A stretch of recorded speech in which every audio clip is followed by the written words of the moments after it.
Hello everyone and welcome. Yes, my name is Arrowfire. Welcome back to another episode of My Top 5. And today, carrying on from previous My Top 5 videos, I'm going to go through my top 5 Transformers characters from the G1 cartoon and in particular Season 3. As I've said in the two previous videos that I've done on this, on Season 1 and Season 2, anyone who has been selected previously in a video, even if they've appeared in every season since, will not be eligible for reselection again. And in particular, I'm just going to look at characters who were introduced for the first time in the context of the cartoon in Season 3. Let's get on with it.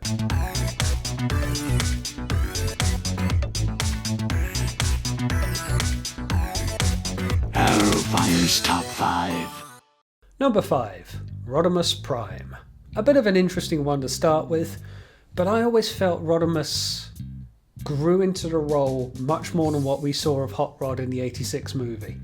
There was a sense of weariness and a bit of aging with wisdom, but a real sense of reluctance to lead, the burden of leadership weighing heavy on him. But episodes particularly like the return of Optimus Prime, you saw a bit more of a chiseled one, and one that has gone through a crisis of conscience in the episode prior. There really was a sense of reluctance to lead, but had overcome it towards the end. Actually, before he got infected with the hate plague in The Return of Optimus Prime, there was a real sense of fighting the good fight on his own. There was a sense of a one-man band going on. And that felt that there really was Rodimus stepping up to the plate. There was a maturity from Hot Rod, as there should have been with the Matrix of leadership.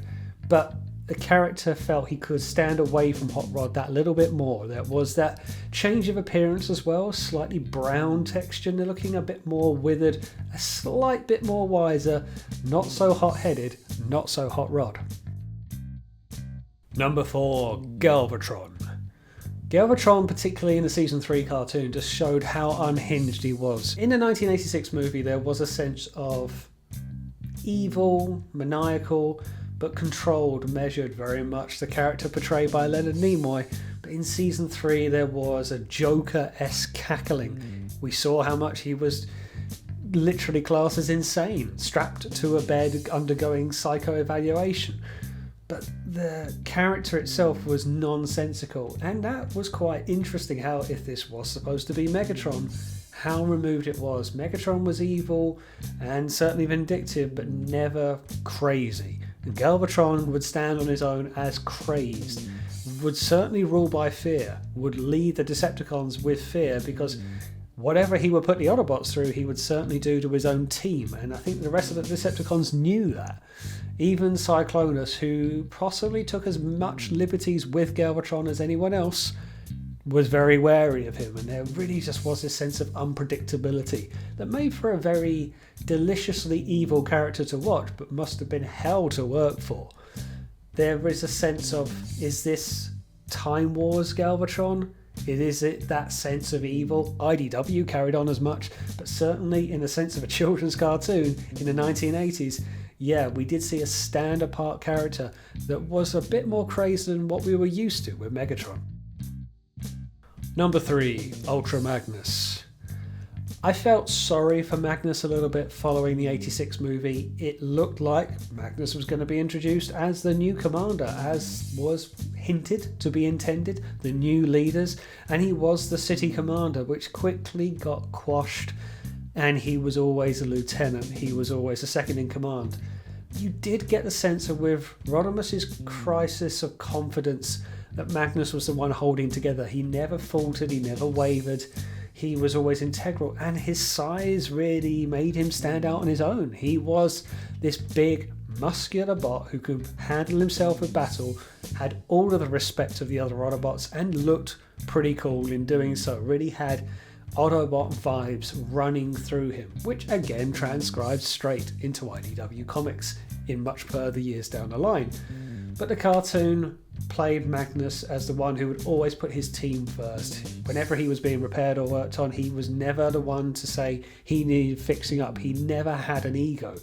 He was very clear to his purpose, very loyal to his cause, loyal to his mission, loyal to his team, almost to a fault, but really made an impression to some of us as a top character. Number 2, Skylinks. Skylinks was such a change and such a breath of fresh air almost. We still to this day don't really know what Skylinks actually is because, and I've said this before, is he a duocon? I suppose so.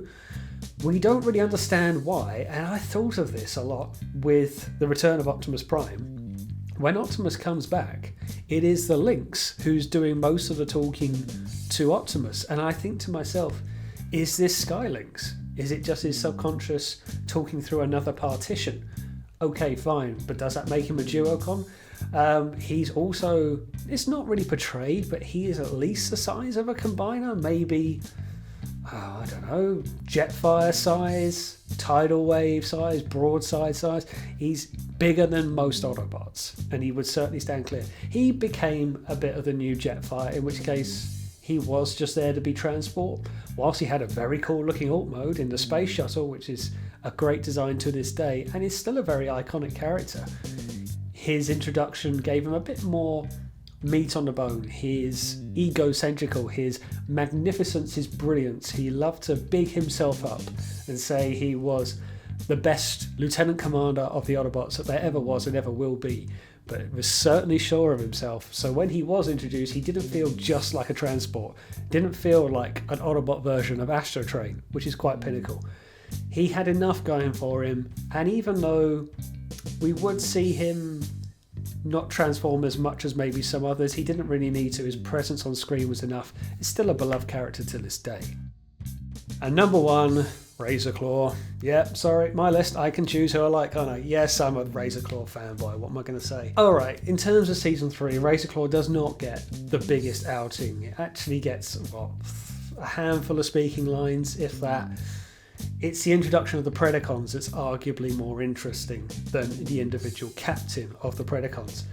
Razorclaw for me he just epitomises that jungle leader.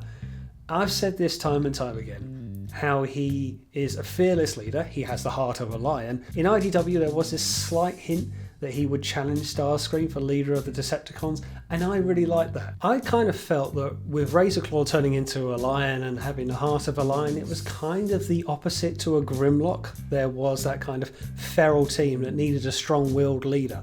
And I remember reading something not that long ago, talking around the colour scheme of the Predacons, that they were very Autobot colours, and they should have been, maybe could have been Autobots. And perhaps if you look at the Dinobots, they're fairly dull by comparison, with the alt modes being largely grey, and particularly with the Autobots being reds, blues, yellows, brighter colours.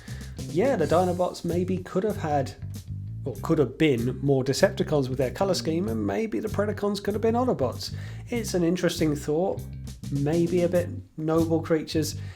It's a pipe dream, it's fantasy booking. But I always feel a lion is a very good character to use, particularly outside of Beast Wars. It would take really until the Japanese continuity of Beast Wars, when we got Lio Convoy, and we would see a lion being used again. Okay, outside of Steeljaw perhaps, but it was a character that really epitomises alt mode, yet giving a feral, wild nature to it. There was a sense of the pride of the lion, and hey, he's my favourite character, he is my favourite Decepticon certainly, and I feel we don't see enough of him in the cartoon. The comics have flashed him out a little bit more, but yeah, there's something that could be done with a character to be the pride of the pack. And there we go, that is my somewhat predictable list of my top 5 characters from Season 3 of the Generation 1 cartoon. But what are yours? Do let me know in the comments below, I'd love to know what you think. But thanks for watching, and as always, I will see you on the next one.